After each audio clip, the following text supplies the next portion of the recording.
When I was about 10 years old, my dad was dating a woman who lived in a tiny village in a rural area.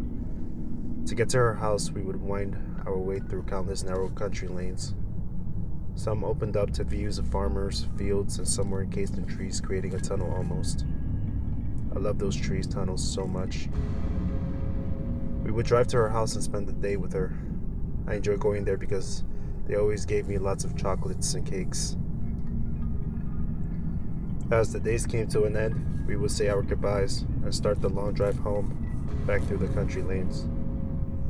Usually, it was dark by that time, and the darkness in those lanes was so thick, it felt like there would never be light again. I loved to be scared as a kid and still do to this day. When I was younger, my dad and I would watch scary films together and go on scary rides. We loved it, and we bonded over those scares. So back to those nights in the lanes, my dad would slow the car slightly. We never drove fast down those lanes anyways, but he would slow the car slightly. It was barely noticeable to me. Then the headlights would go out and we would be plunged into complete darkness for a few seconds, which always gained an excited squeal for me and a chuckle from my dad. Back then it felt like it was incredibly dangerous and thrilling. In reality, my dad knew what he was doing and would only do it on straight stretches of road and only for a few seconds. We loved those country drives and I loved going to his girlfriend's house. However, that was all to change.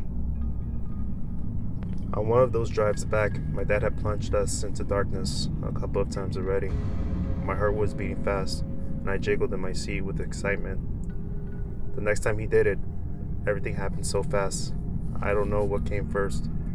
The lights went off. I screamed with a delicious mixture of joy and fear. The car jolted to a stop and the engine died, and we sat in complete darkness. I gasped and asked Dad what was going on. He didn't answer. Panic began to bubble up and I reached out to him. My hands landed on his leather jacket. I nudged him and then began shaking him. He sat silent. I could barely see anything. My eyes had adjusted to the dark slightly, but there was no moon and we were in a tree tunnel.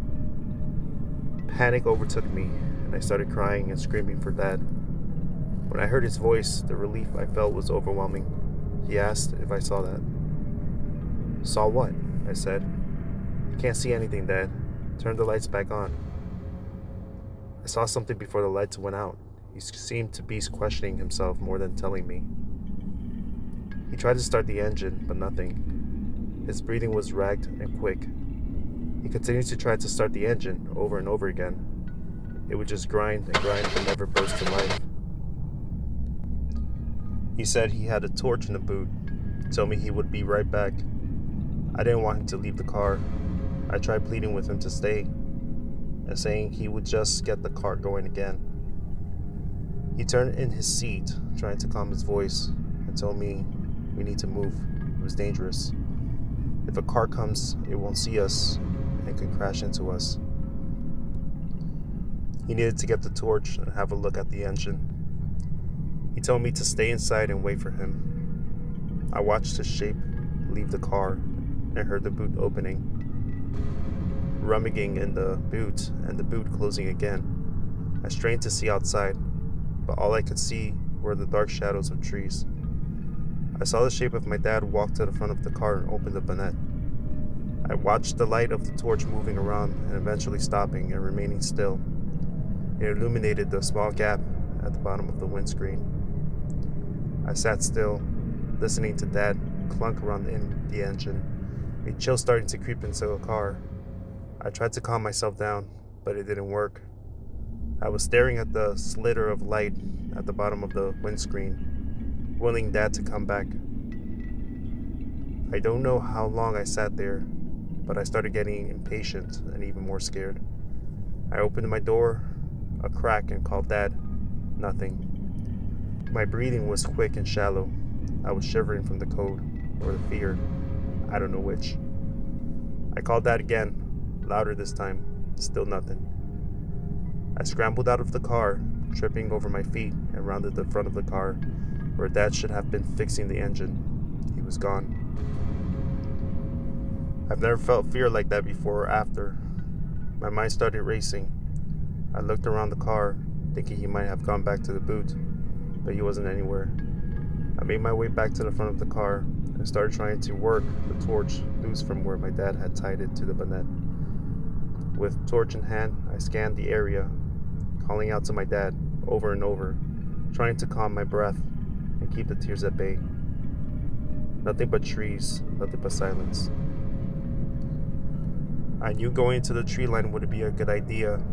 I couldn't tell my left from my right at best of times.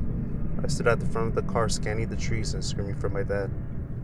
The noise coming from the trees stopped my screams, and my breath hitched in my throat. I stared with the torch shining in the direction of the noise. I was shaking so much, the torchlight wobbled. The noise was getting louder. I wanted to run back into the car and lock the doors, but I couldn't move. I just stared, wide-eyed in terror. It must have been shock of some sort. I watched and started to see movement. Out from the tree line jumped my dad. He shielded his eyes from the bright torchlight. His face was cut, and his leather jacket had tears in it.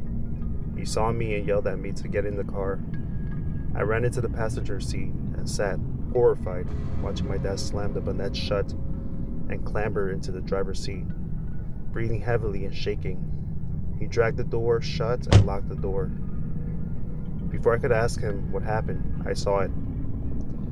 A tall, hooded thing came out of the woods at the same place my dad had. The quivering torchlight illuminated its features. It was withered and its skin was gray.